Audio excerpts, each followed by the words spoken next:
Hello there. Well, this is the Howff graveyard in the centre of Dundee, a very old graveyard with a lot of very interesting stones. And you know, it's always nice when you find a graveyard in a town or city where the trades or professions of the people who are buried are given on the stone. And the house particularly good for that.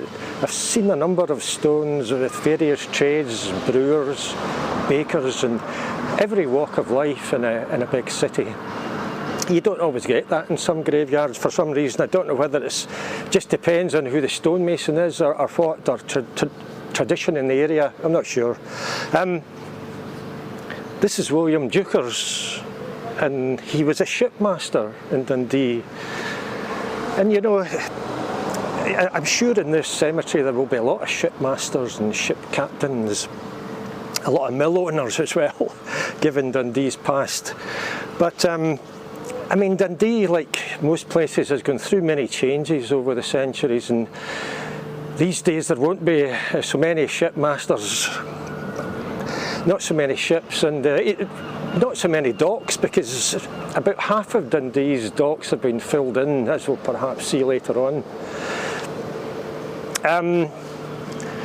But if you ever visit Dundee, I highly recommend that you visit this graveyard. It's absolutely fascinating. But for now, let's get ourselves down to the docks that are still there and get ourselves on board an old ship.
Well, forgive me if I stoop during this chat, but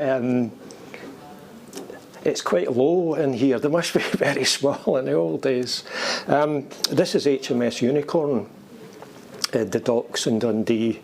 From what I understand, she's the oldest gunship or warship in the world, in Scotland, one of 6 oldest in the world. So it's a fine old vessel. In its later years, she was used as a training ship, hence why there's no masts and just a roof covering the boat. But it's now open to the public and very much worth a visit, absolutely cracking.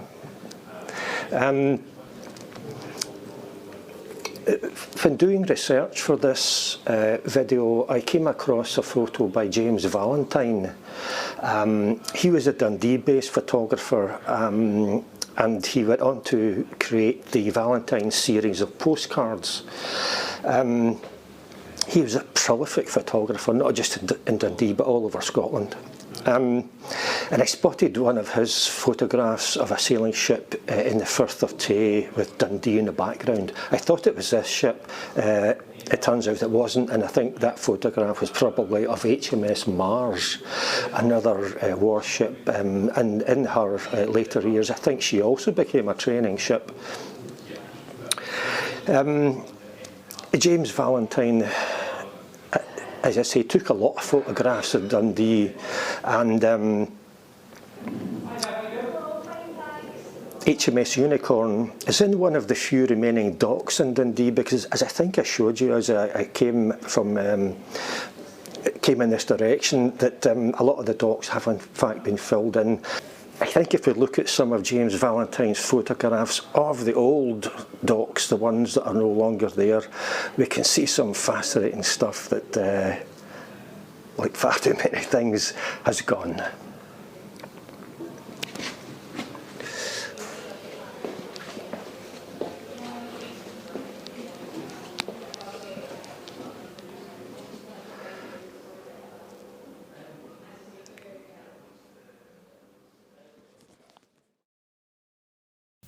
Here we see the public baths on West Protection Wall in the 1870s. West Protection Wall probably just did what it says in the tin, in that it was a wall that protected the dock area from any unruly waves or weather. You can see that wall, and indeed the baths, in a town plan dating to 1857. In the early 19th century, over 1 million bales of jute were arriving in these docks each year for processing in Dundee's many mills. But time marches on, and the King William IV dock was partially filled in the 1940s. Both it and the Earl Grey dock and harbour were completely filled in the 1960s in preparation for building of the Tay Road Bridge and its approach roads. If you look closely at the plan, you can see the Victoria Royal Arch, built in the 1840s to celebrate a visit by Queen Victoria to Dundee. You can just make out that arch sneaking in the left of shot in the baths photo. James Valentine captured these vanished docks in all their industrial splendour in the 1870s. It's a stunning photo. In addition to a good view of the Royal Arch, on the far left you can just make out the 15th century church tower that still stands in the Nethergate today.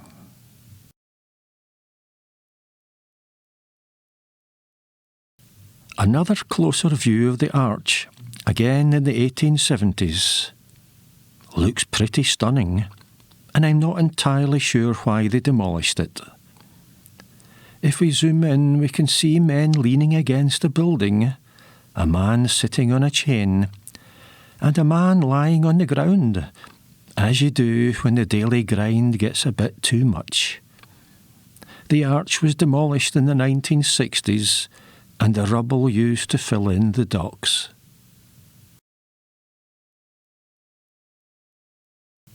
You can perhaps see the exact position of the docks and arch in this side-by-side image, with an old map on the left and a modern satellite image on the right.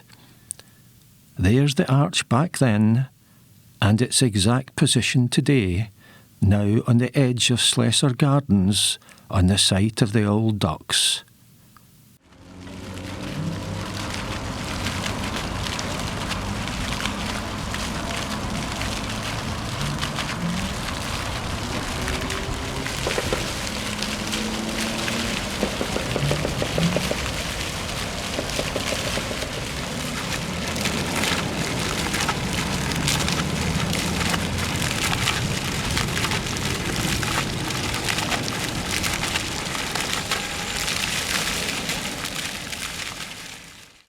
Dundee, like most cities, has seen many changes over the centuries. In some of Valentine's photos, you'd be hard-pushed to recognise anything that still stands today, while in others there is an occasional building that has survived. This photo shows part of the Nethergate, probably between Tay Street Lane and what is now West Market Gate. The only recognisable building is that church tower on the right, a building that is now practically encompassed by the Overgate shopping centre. This one shows Bucklemaker Wynd in 1874. We're looking straight up Bucklemaker Wynd, now Victoria Road, with Wellgate on the right and the southern end of Hilltown on the left. And this, I'm sorry to say, is the same view today, courtesy of Google Street View, with the Wellgate shopping centre on the right, and absolutely nothing in that old photo remaining. Some of Valentine's photographs of the 1870s show parts of Dundee that have survived, like the Wishart Arch, once a gateway in Dundee's old town wall, where George Wishart preached to plague victims in 1544. As you can see, it is the only thing that has survived. Everything else in the photo has gone. This attractive curving corner building at the junction of Victoria Road and Bell Street, close to the McManus Art Gallery and Museum, was captured by Valentine in 1877. Often, it's only when we zoom in on these old photos that we can see hitherto unseen detail, like the policeman standing near the doorway.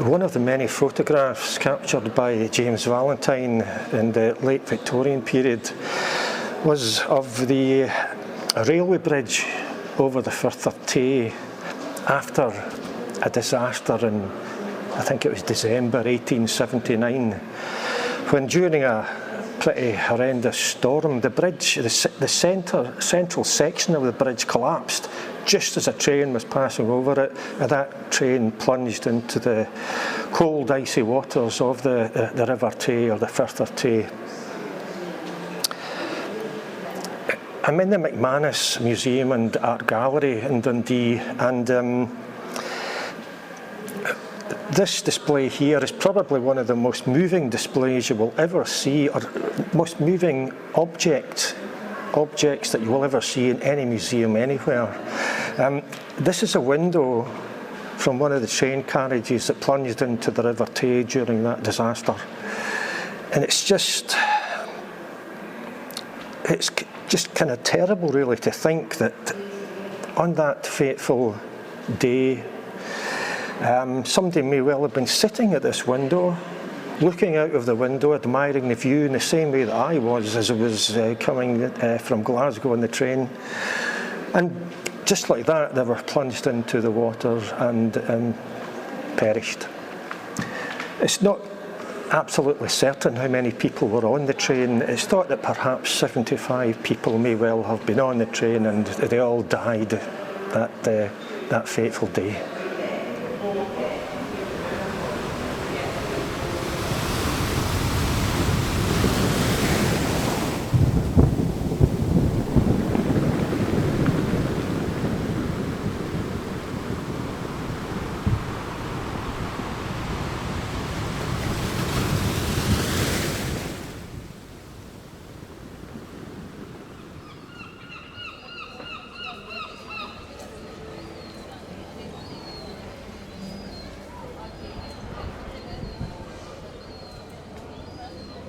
There are a few buildings at the east end of the High Street that have survived from the late 19th century. Most are hard to see when the trees are full of leaves. Some of those shown on the right of this shot, for example, are still there today. We're looking west along the High Street from close to what used to be the Clydesdale Bank building towards Reform Street and what is now the Overgate Shopping Centre. Pay attention to the Hunt Brothers building, with each first floor window flanked by columns and topped with arches. The John Craig building with two similar windows topped in this case by triangles, and the building on the left of that with 6 windows on each floor and an unusual frontage design, probably containing chimneys. For these features can be glimpsed through the trees today.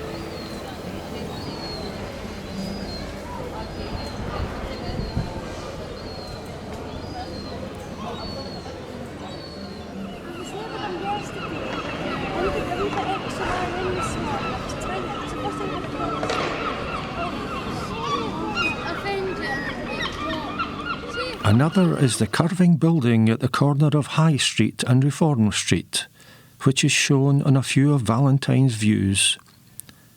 You can see it on the left of this photo. The building that you can see in the middle of the High Street was once the Trades Hall. It used to sit at the top of Castle Street. The Clydesdale Bank acquired it in 1864, then built another bank right behind it and demolished the Trades Hall in 1878. You can see part of the bank just behind the Trades Hall. The grand building on the far right was the townhouse, built in the 1730s and demolished in 1932. The space is now occupied by City Square, an open space bordered by Caird Hall and the City Chambers. This is a slightly different view, with the Trades Hall in the centre and the townhouse on the right. It was taken in the 1870s, probably before the new bank was built. Now that the Trades Hall has gone, it is that bank building that dominates this end of the High Street.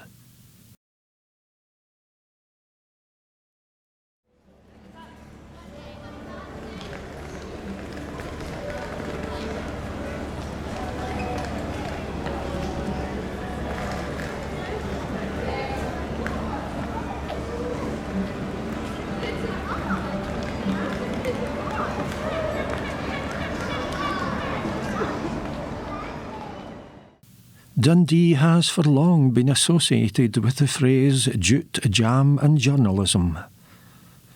Jute imported via the docks was transformed into sacking cloth and all manner of useful things in a vast number of mills.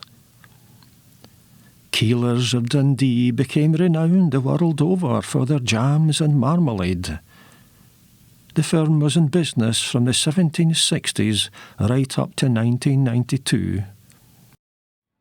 Publishers D.C. Thomson hit the scene in the 20th century and produced popular titles like the Scots Magazine and the Beano. They still do today. As you wander around Dundee today, it is encouraging to see that so many old mill buildings have survived, even if they're no longer mills. Many have been repurposed to provide accommodation in one form or another, and as such the city has largely managed to retain its character. Today, in the West Market Gate, opposite the police station and what was once the city's prison, is a long row of late Victorian buildings that used to be the Tay Works and Dundee Works, where jute was once processed. And on looking at these mills on an 1858 map, it's not hard to see just how important jute was in Dundee's past.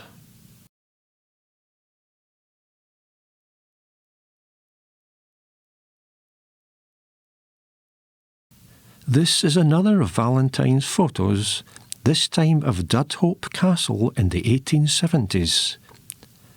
At that time, the building was Dundee's military barracks. And here we see soldiers of the period in front of the castle, a building that still exists today.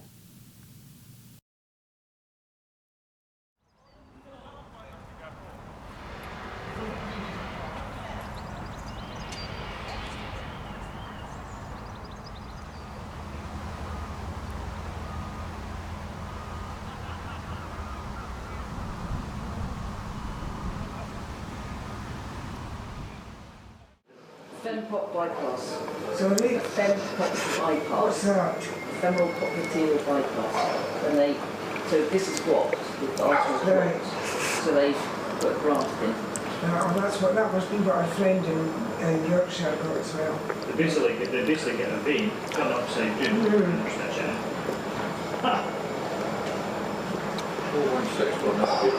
Oh, because I had one of these ones as well. Yeah, so it was looking... That's lovely. Ginger beer, soda water and lime. Wow.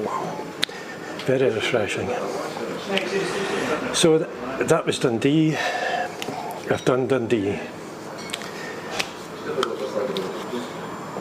I tried to get a pie earlier on, but they just had Pez. They don't have pies in Dundee, it's Pez. It sounds like something you would blurt out if you were a bit out of breath. And I gave quite a few Pez on the way up to the law earlier on. It's very steep.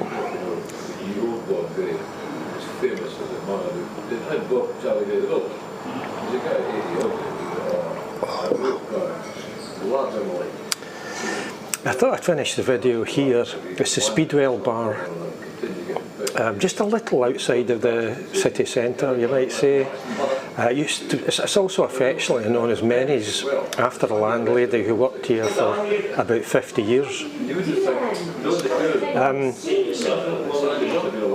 It's a perfectly preserved Edwardian pub, including these counter screens, which are very rare. You may remember in one of the videos that I did in connection with old photos of Scotland, the one about pubs, inns and taverns, I started and ended the video in the Old Toll Bar on Paisley Road West in Glasgow. It's a perfectly preserved Victorian pub interior, and they used to have these counter screens on this side of the counter, but for whatever reason they did away with them. That's the only thing that wrong with that interior. This is so unusual that I can't think of any other pub in Scotland that has these. There may well be a few, just at the moment I can't think of any. So it's just very, very rare. It just gives you a little bit of seclusion or privacy from other customers sitting at the counter.